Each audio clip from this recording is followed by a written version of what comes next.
खीरपुर राज्य बहुत ही सुंदर राज्य है। इस राज्य के चारों तरफ जंगल, सुंदर पहाड़ियाँ, झरने और तालाब हैं, जो कि इस राज्य की सुंदरता में चार चांद लगा देते हैं। हमारा खीरपुर तो इतना सुंदर है कि मैं तो मरने के बाद भी यहीं रहना चाहता हूँ। ये कैसी बातें कर रहे हैं आप महाराज? सच ही कह रहा हूँ। हमारा राज्य किसी स्वर्ग से कम है क्या? नहीं महाराज, बल्कि मैं तो कहती हूँ कि उतनी सुंदरता तो शायद स्वर्ग में भी नहीं होगी जितनी हमारे राज्य में है। पर यही सुंदरता हमारे राज्य के लिए अहितकारी भी बनी हुई है। इस बात का तो मुझे भी दुख है महारानी कि कहीं ये सुंदरता एक दिन हमारे राज्य की जनता के लिए दुश्मन ना बन बैठे। जब भी किसी पड़ोसी राज्य के राजा को हमारे राज्य की सुंदरता के बारे में पता चलता है, वो हमारे राज्य पर कब्जा करने की कोशिश करता है। सिर्फ कोशिश ही कर सकते हैं महाराज। आपके रहते हुए कोई दुश्मन हमारे राज्य का कुछ नहीं बिगाड़ सकता। पर अब मैं बूढ़ा हो रहा हूँ महारानी, मैं कब तक अपने राज्य की रक्षा करता रहूंगा?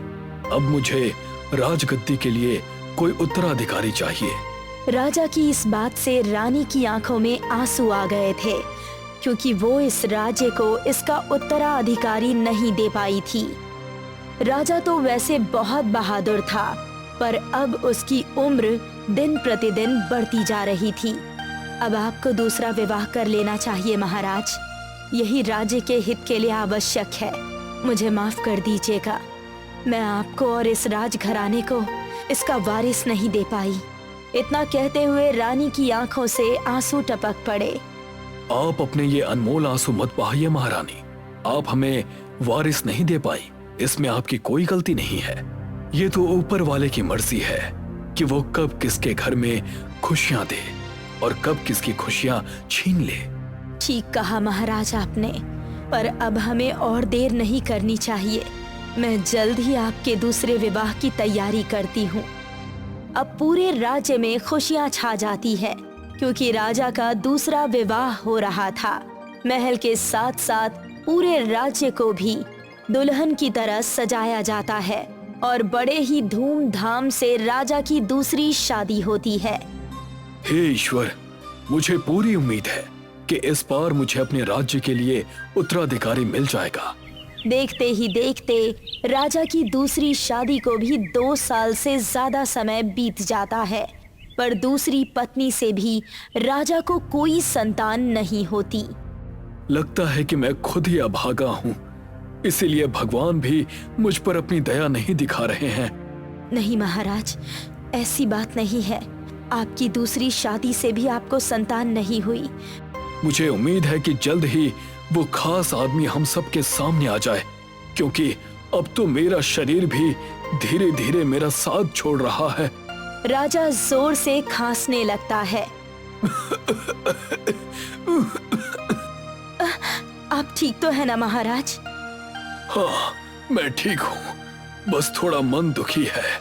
आप पूरे राज्य में ये घोषणा करवा दीजिए कि जो भी किसी तरह से मेरे मन को खुश करेगा, मैं उसको इनाम के तौर पर राजा बना दूंगा। ठीक है महाराज, मैं आपका ये संदेश पूरे राज्य में फैला देती हूँ। अब रानी के कहने पर कुछ संदेशवाहक पूरे राज्य में राजा की कही हुई इस बात को फैला देते हैं कि जो भी राजा के मन को प्रसन्न करेगा, वो इस राज्य का राजा बनेगा। ये खबर सुनकर राज्य के सभी लोग अलग अलग तरीके अपनाने लगते हैं। ले लीजिए महाराज, ये सुगंधित फूलों की माला पहन लीजिए। ऐसे फूल तो मैंने आज तक नहीं देखे। महाराज, मैं इन फूलों को हिमालय पर्वत से खास आपके लिए लेकर आया हूँ। वो आदमी राजा के गले में फूलों की माला डालता है, पर इससे राजा का मन खुश नहीं होता और वो आदमी वहाँ से चला जाता है। फिर दूसरा आदमी आगे आता है। ये लीजिए महाराज, मैंने ये वस्त्र खास आपके लिए बनाया है।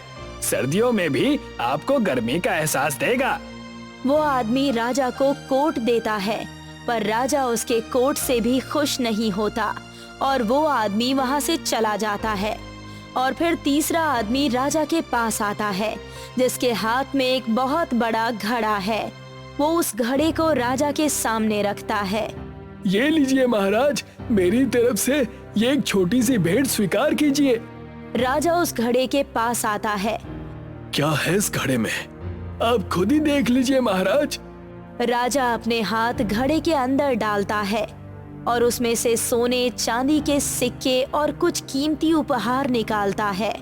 ये सब क्या है महाराज? ये सब मेरी और मेरे कई पूर्वजों की कमाई हुई संपदा है जो आपको अर्पित करने के लिए मैं लाया हूँ।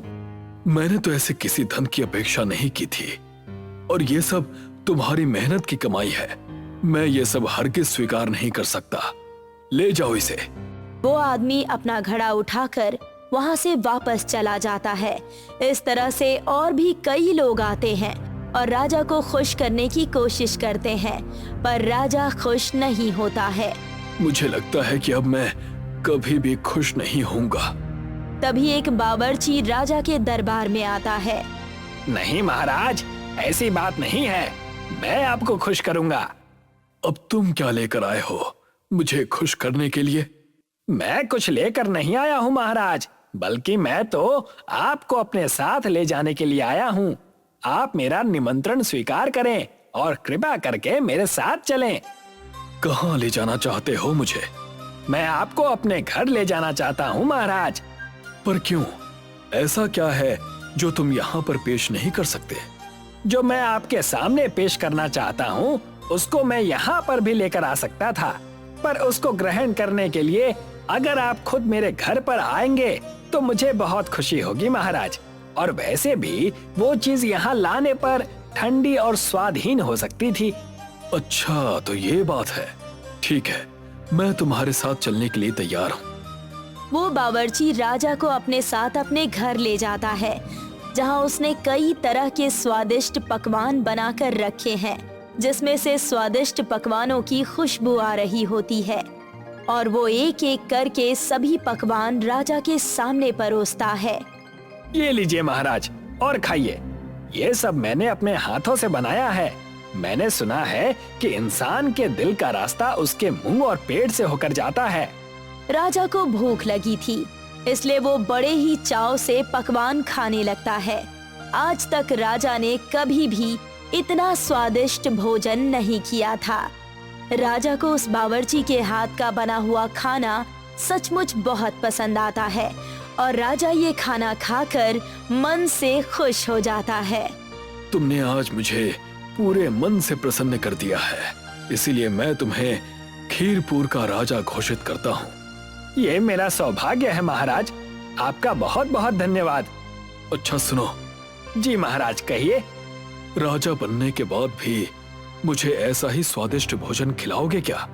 हाँ महाराज, जरूर खिलाऊंगा। मैं सच कहूँ तो आज तक मैंने किसी भी राजशाही दावत में इस तरह का खाना नहीं खाया था और ना ही हमारे दरबार में किसी भी रसोइये के हाथों में ऐसा जादू है जो कि तुम्हारे हाथों में है। चलो, अब तुम मेरे साथ चलो। अब राजा उस बावर्ची को अपने साथ राज दरबार में लेकर आता है और अपने खुद के हाथों से उसे राज मुकुट पहनाता है और राजगद्दी पर बिठाकर राज्य अभिषेक करता है। आज के बाद तुम खीरपुर के नए राजा हो और मैं अब इस पद का सारा कार्यभार तुम्हें सौंपता हूँ। बावर्ची अब खीरपुर का राजा तो बन गया था, पर उसमें अब भी वही नम्रता और सादगी थी। वो अपने पूरे राज दरबार के लिए अपने हाथों से भोजन पकाया करता था, जिस कारण सभी दरबारी उससे बहुत खुश थे। शायद आपकी किस्मत में इस महान राज्य का राजा बनना था, इसीलिए 2 शादियां करने के बाद भी महाराज को कोई संतान नहीं हुई। शायद हाँ, मेरी किस्मत बहुत अच्छी है, पर उससे भी अच्छा है मेरे हाथों का स्वाद, जिसके सभी लोग दीवाने हैं। और उससे भी बड़ी बात है आपकी नम्रता, जो कि एक राजा बनने के बाद भी वैसी ही बनी हुई है जैसे कि राजा बनने के पहले थी। ये सब तो आप सभी का प्यार है महारानी, और मैं हमेशा इस प्यार की इसी तरह से कद्र करता रहूंगा। आज हमारी और महाराज की 50वीं सालगिरह है। क्या आप आज खाने में कुछ अलग बना सकते हैं?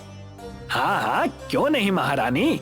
आप जैसा कहेंगी मैं वैसा ही खाने में बना दूंगा। आज खाने की फरमाइश मैं खुद नहीं करूंगी। आपको जो भी पसंद हो आप अपनी मर्जी का बना सकते हैं। और आज की ये दावत आपकी तरफ से हम दोनों के लिए एक बेहतरीन तोहफा होगी। ठीक है महारानी, मैं आपको और महाराज को बहुत ही शानदार और स्वादिष्ट तोहफा दूंगा। बावर्ची राजा आज दिन से ही रात के खाने की तैयारी करने में लग जाता है।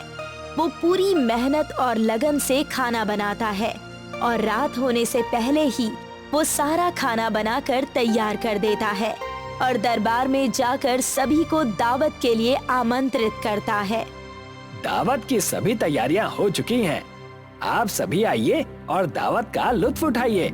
रानी और महाराज के साथ साथ सभी मंत्री और दरबारी दावत का आनंद लेने के लिए शाही भोजन कक्ष में आते हैं और बावर्ची राजा सभी लोगों को अपने हाथ से खाना परोसता है।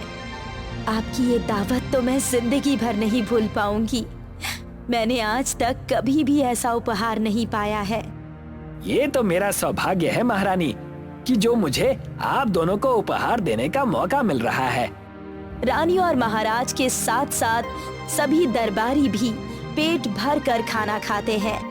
खीरपुर राज्य में सब कुछ ठीक चल रहा था, पर अचानक से दुश्मन अपनी सेना लेकर खीरपुर राज्य पर आक्रमण कर देता है। ये देखकर सभी लोग घबरा गए, पर राजा बावर्ची निडर होकर अकेले ही दुश्मन का सामना करने चला गया। ये क्या राजा, तुम अकेले और बिना हथियार के ही हमसे लड़ने के लिए आ गए? क्या तुम्हारे सैनिक डर से भाग गए हैं? नहीं, ना मेरे सैनिक कहीं भागे हैं और ना ही मैं आपसे लड़ने के लिए आया हूँ। तो क्या बिना लड़े ही हार मानने के लिए आए हो? नहीं, ऐसी भी बात नहीं है। मैंने सोचा कि आप बड़ी दूर से पैदल यात्रा करके आए हैं, बहुत थक गए होंगे। क्यों ना आप ये युद्ध का विचार छोड़कर विश्राम करें और मैं आपके लिए अपने हाथों से स्वादिष्ट पकवान बनाऊं। ये कैसी बातें कर रहे हो राजा? तुम अपने दुश्मन के लिए भोजन बनाओगे, वो भी अपने हाथों से? कहीं इसमें तुम्हारी कोई चाल तो नहीं? हाँ, मैं अपने हाथों से भोजन बनाऊंगा और जब तक मैं आपको दुश्मन नहीं मानता, आप मेरे दुश्मन नहीं हैं और इसमें मेरी कोई चाल नहीं है। आप मेरा यकीन कीजिए।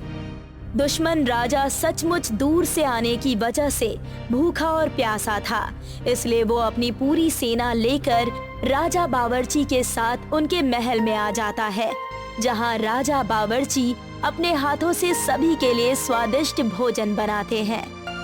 कहीं इस भोजन में जहर तो नहीं मिलाया है आपने? राजा बावर्ची सबके सामने पहले खुद सभी पकवानों को चखते हैं, जिससे दुश्मन राजा की ये शंका दूर हो जाती है और उसके बाद दुश्मन राजा बड़े ही चाव से कई बार स्वादिष्ट पकवान पेट भर कर खाते हैं।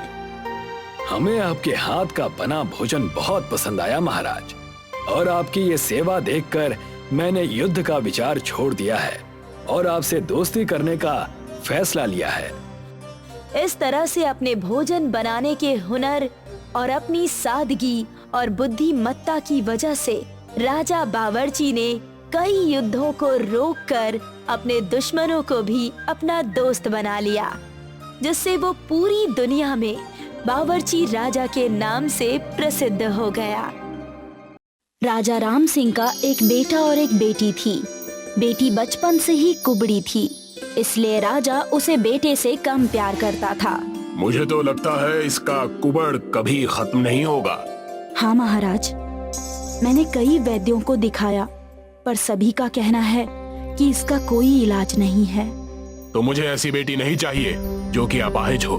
पर महाराज, है तो बेटी ही ना, अब इसका क्या करेंगे? मुझे राज्य को संभालने के लिए एक राजकुमार की जरूरत है। हम इसे किसी को दान कर देंगे। पर इस कुबड़ी लड़की का कोई क्या करेगा? ये तो किसी काम की नहीं है। सही कहा। इसे कोई नहीं रखेगा। हम इसे जंगल में कहीं छोड़ देते हैं। राजा ने अपनी बेटी को बुलाया। बेटा, क्या तुम हमारे साथ जंगल में शिकार पर चलोगी? हाँ पिताजी, मैं आऊंगी। ठीक है, तुम जल्दी से तैयार हो जाओ आज हम तुम्हें भी अपने साथ लेकर चलेंगे, ठीक है? ठीक है पिताजी, मैं अभी आती हूँ। राजा और राजकुमारी दोनों घोड़े पर बैठकर जंगल के लिए निकल पड़े। राजा अपने पास वाले जंगल को छोड़कर बहुत दूर घाटी के पीछे वाले जंगल में राजकुमारी को लेकर गया। पिताजी, हम तो बहुत दूर आ गए हैं। हाँ बेटा, आज हम दूर के जंगल में ही शिकार करेंगे। जंगल में पहुंचने पर राजा ने राजकुमारी को घोड़े से नीचे उतार दिया। मैं थोड़ा आगे जाकर देखता हूँ, कहीं कोई शिकार दिखाई दिया तो फिर तुम्हें बुलाता हूँ। तब तक तुम यहीं बैठी रहो, ठीक है? ठीक है पिताजी, जल्दी आइएगा। राजा अपने घोड़े पर बैठा और जंगल से बाहर निकलकर अपने महल में वापस आ गया। मैंने उस मनहूस को जंगल में छोड़ दिया है। अब से हमारा सिर्फ एक ही बेटा है और वही आगे चलकर हमारे राज्य को संभालेगा। अच्छा किया आपने, वैसे भी वो हमारे किसी काम की नहीं थी। चलिए, आप थक गए होंगे, थोड़ा सा आराम कर लीजिए। यहाँ जंगल में राजकुमारी राजा के इंतजार में बैठी रही। इंतजार करते करते रात हो गई, पर राजा वापस नहीं आया। कहीं पिताजी पर कोई आफत तो नहीं आ गई? हे भगवान, पिताजी अच्छे से तो होंगे ना? कहीं किसी जानवर ने उन पर हमला तो नहीं कर दिया? मैं खुद ही चलकर देखती हूँ। राजकुमारी जंगल में इधर उधर भटकने लगी। पिताजी, कहाँ हो आप? राजकुमारी ने बहुत आवाज लगाई, पर उसे कहीं भी राजा दिखाई नहीं दिया। वो बहुत निराश हो गई। हे भगवान, पिताजी जहाँ भी हों, उन्हें सुरक्षित रखना।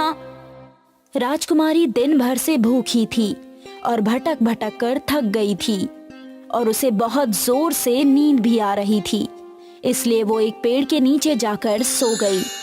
अगले दिन सवेरा हुआ तो राजकुमारी को फिर से भूख लगने लगी।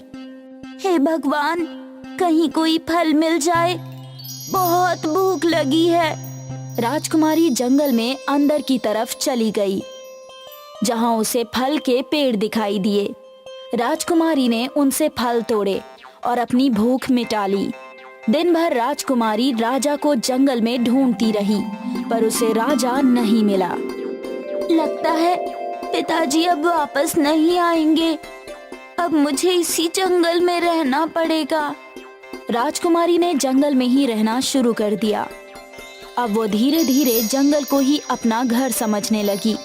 उसने यहाँ पर अपनी एक छोटी सी झोपड़ी बना ली और उसमें कुछ खाने पीने की चीजें रखी। एक दिन राजकुमारी को यहाँ पर एक हिरन दिखाई दिया, जिसको किसी ने कई तीर मारे थे। राजकुमारी ने उस हिरन को उठाया और अपने झोपड़े में लेकर गई। जैसे ही राजकुमारी ने उस हिरन को दवाई लगाई, वो एक आदमी में बदल गया। तुम कौन हो बेटी, और यहाँ इस जंगल में क्या कर रही हो? मेरा नाम राजकुमारी हेमलता है। मैं राजा राम सिंह की बेटी हूँ और इसी जंगल में रहती हूँ। मैं एक जादूगर हूँ और एक ऋषि ने मुझे श्राप देकर हिरण बना दिया था। आज तुमने मेरी जान बचाई है। मैं तुम्हारा बहुत आभारी हूँ और तुम्हें जब कभी भी मेरी जरूरत पड़े तो मुझे कहना। मैं हमेशा तुम्हारी मदद करूँगा। आज से तुम मेरी बेटी जैसी हो, ठीक है? ठीक है बाबा, आप चाहो तो मेरे घर में रह सकते हो। अब वो जादूगर राजकुमारी हेमलता के साथ रहने लगा। बाबा, मुझे खेलने के लिए कुछ गुड़िया चाहिए। जादूगर हवा में अपने हाथ उठाता है और उसके हाथ में एक खूबसूरत सी गुड़िया आ जाती है। ये लो बेटी। आप बहुत अच्छे हो बाबा। यहाँ जंगल में राजकुमारी इस जादूगर के साथ बहुत खुश रहने लगी और दूसरी तरफ अब राजा और रानी भी खुश थे। अच्छा हुआ उस मनहूस से पीछा छूट गया। अब हमारा सिर्फ एक ही बेटा है। राजा और रानी राजकुमार की हर इच्छा को पूरी करने लगे, जिससे राजकुमार बहुत बिगड़ गया था। धीरे धीरे समय बीतने लगा और राजकुमार बड़ा हो गया। अब वो राजा की कोई बात नहीं मानता था। राजकुमार, आप मेरे साथ चलकर एक बार राज्य सही से देख लें। आगे चलकर आप ही को राजा बनना है। लेकिन मैं राजा नहीं बनना चाहता। मैं ऐसे ही ठीक हूँ। आपको जहाँ जाना है चले जाओ। राजकुमार सीधे मुंह राजा से बात तक नहीं करता था और ना ही उनकी इज्जत करता था। एक बार राज्य पर दुश्मन ने हमला किया, पर राजा के पास सैनिकों की कमी थी। राजकुमार, आप भी हमारे साथ लड़ाई में चलिए। मैं किसी से लड़ने नहीं जा रहा हूँ, मुझे अपनी जान प्यारी है। हमारे पास बहुत कम सैनिक हैं और दुश्मन के पास बहुत बड़ी सेना है। अगर तुम नहीं चलोगे तो हम उनसे कैसे जीतेंगे? अरे जिसको जाकर मरना है वो जाकर मरे, मैं कहीं नहीं जा रहा। राजा अकेले ही कुछ सैनिकों को लेकर अपने राज्य को बचाने के लिए चल दिए। जब राजकुमारी हेमलता को पता चला कि उसके राज्य पर दुश्मनों ने हमला कर दिया है, तो उसने जादूगर से मदद मांगी। बाबा, आप तो जादूगर हैं ना? क्या आप हमारे राज्य को दुश्मनों से बचा सकते हैं? हाँ बेटा, मैं जरूर बचाऊंगा, चलो। जादूगर और राजकुमारी दोनों राजा के पास आए। जादूगर ने अपने जादू से दुश्मन के सैनिकों को मार डाला। आप कौन हैं और हमारी मदद क्यों कर रहे हैं? राजा जी, मैं एक जादूगर हूँ और आपकी बेटी ने मेरी जान बचाई है, इसलिए आपकी बेटी के कहने पर मैं आपकी मदद कर रहा हूँ। आपका बहुत बहुत धन्यवाद। मुझे माफ कर दो बेटी, मैंने तुम्हारे साथ बहुत अन्याय किया। तुम्हारे इस कुबड़ की वजह से मैंने तुम्हें जंगल में अकेला छोड़ दिया। मुझे माफ कर दो। कोई बात नहीं पिताजी, मैं आपसे नाराज नहीं हूँ। आप तो मेरे पिता हैं। हे जादूगर, क्या तुम अपने जादू से मेरी बेटी को ठीक कर सकते हो? हाँ राजा जी, अभी कर देता हूँ। जादूगर ने अपने जादू से राजकुमारी को ठीक कर दिया। राजा राजकुमारी को लेकर वापस आया और उसने राज्य की राजगद्दी पर राजकुमारी हेमलता को बिठा दिया। बहुत समय पहले की बात है। एक गांव में राहुल नाम का लड़का अपने मम्मी पापा के साथ रहता था। सुबह के 9 बज चुके हैं राहुल, सोकर उठ जाओ, वरना मैं बर्फ जैसा ठंडा पानी तुम्हारे ऊपर फेंक दूंगा। पापा, बस 1 घंटा और सो लेने दो ना। नहीं, 1 मिनट भी नहीं। राहुल हमेशा सोता रहता था। उसके माता पिता उसकी इस आदत से बहुत परेशान थे। ये लड़का इतना आलसी है, मुझे समझ में नहीं आता कि इसके भविष्य का क्या होगा। राहुल को बस 3 काम पसंद थे: खाना, सोना और सोते हुए सपने देखना। राहुल अक्सर राजकुमारी के साथ शादी करने का सपना देखता था। राहुल उठ जाओ, और कितना सोना है तुम्हें? आपने मुझे गलत टाइम पर उठा दिया पापा, मेरी बस राजकुमारी से शादी होने ही वाली थी। सपने में राजकुमारी से शादी का ये मतलब नहीं कि तुम्हारी असलियत में राजकुमारी से शादी हो जाएगी। अपने ख्वाबों की दुनिया से बाहर निकलो और असल जिंदगी में कुछ करो। एक दिन राहुल के कुछ दोस्त राहुल से मिलने आए। राहुल, आज राजमहल में उत्सव मनाया जा रहा है। हमने सुना है राजकुमारी अपने लिए जीवन साथी का चुनाव करेंगी। क्या तुम हमारे साथ चल रहे हो? हाँ, मैं जरूर चलूंगा। ठीक है, तो आज शाम 6 बजे तैयार मिलना। शाम को राहुल अपने गेट पर बैठा बैठा सो रहा था। उसके दोस्तों ने उसे आकर जगाया। हम बैलगाड़ी ले आए हैं, चलो जल्दी उस पर बैठ जाओ और सोना बंद करो। क्या हम बैलगाड़ी से जाने वाले हैं? और क्या, मैं तुम्हारे लिए 7 घोड़ों का रथ लेकर आऊं? जल्दी इसमें बैठ जाओ। राहुल रास्ते भर सोता रहा। राजमहल पहुंचने पर पहरेदारों ने उन्हें रोक लिया। उत्सव आधे घंटे बाद शुरू होगा, तब तक आप लोग यहीं इंतजार करें। अभी तो उत्सव शुरू होने में काफी समय है, तब तक थोड़ा सो लेता हूँ। राहुल एक पेड़ के नीचे जाकर बैठ गया और सो गया। फिर वो ऐसा सोया कि 5 घंटों तक सोता रहा। उत्सव शुरू होकर खत्म भी हो गया। जब राहुल की आंख खुली तो आधी रात होने में कुछ ही समय बाकी था। उसके दोस्त महल से बाहर निकल रहे थे। राहुल और उसके दोस्त बैलगाड़ी पर बैठकर घर की तरफ निकल पड़े। रास्ते में जंगल पड़ता था। जंगल में कुछ डाकू घात लगाए बैठे थे।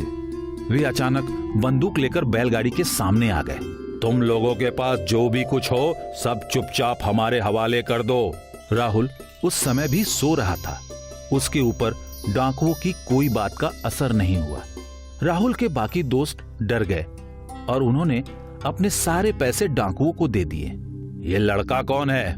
ये हमारा दोस्त राहुल है, इसे माफ कर दीजिए, ये हमेशा सोता रहता है।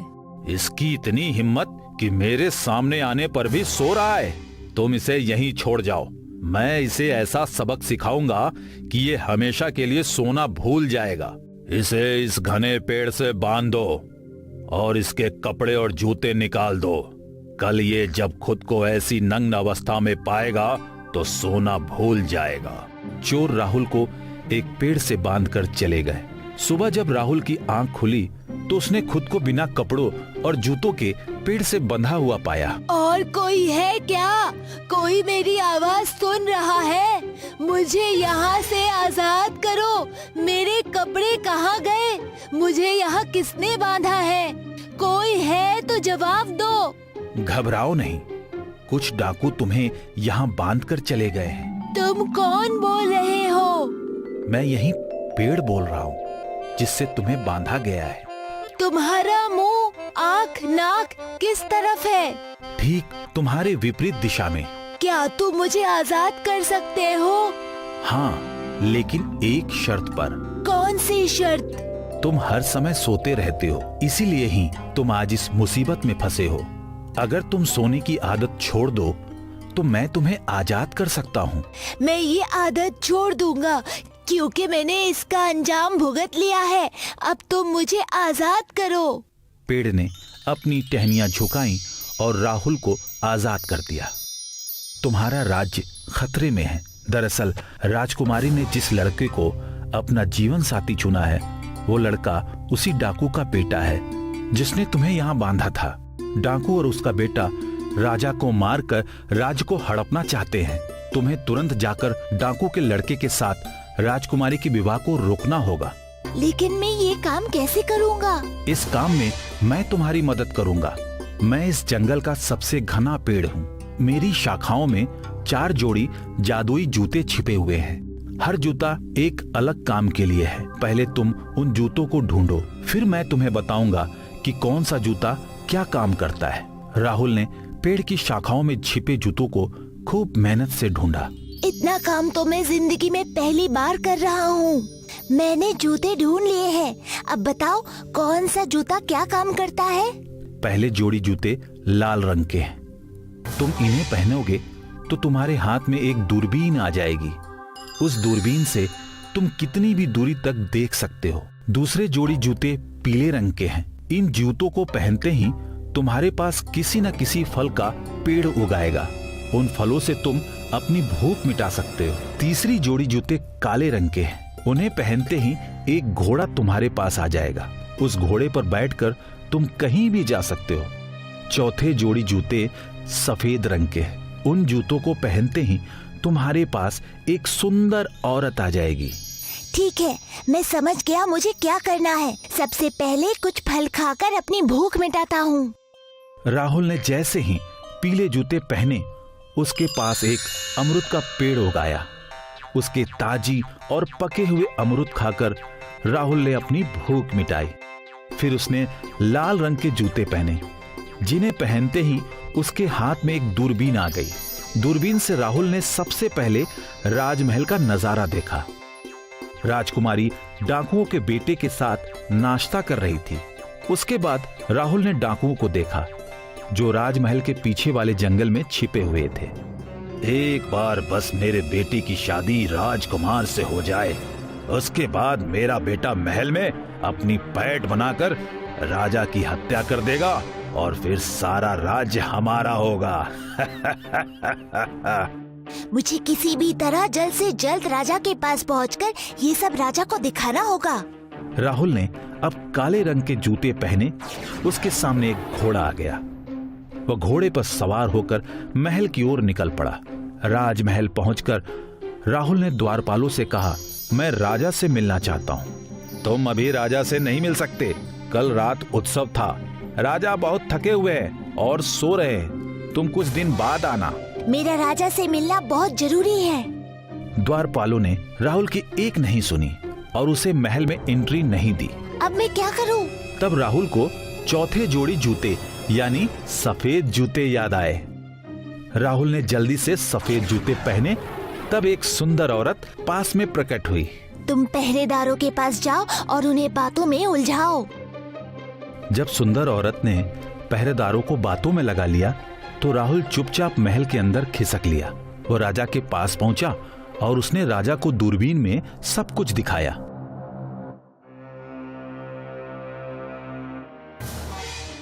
अच्छा, तो डाकू के बेटे ने हमारी बेटी को फंसा लिया है। वो मेरी बेटी के साथ विवाह करके मुझे मारना चाहता है। राजा ने तुरंत सैनिकों को भेजकर डाकू और डाकू के बेटे को पकड़वा लिया। राहुल, तुमने हमें बचाया है, इसके बदले में हम तुम्हें कुछ इनाम देना चाहते हैं। राजा ने अपनी बेटी का हाथ राहुल के हाथों में दे दिया और इस तरह यह कहानी खुशी खुशी खत्म हुई।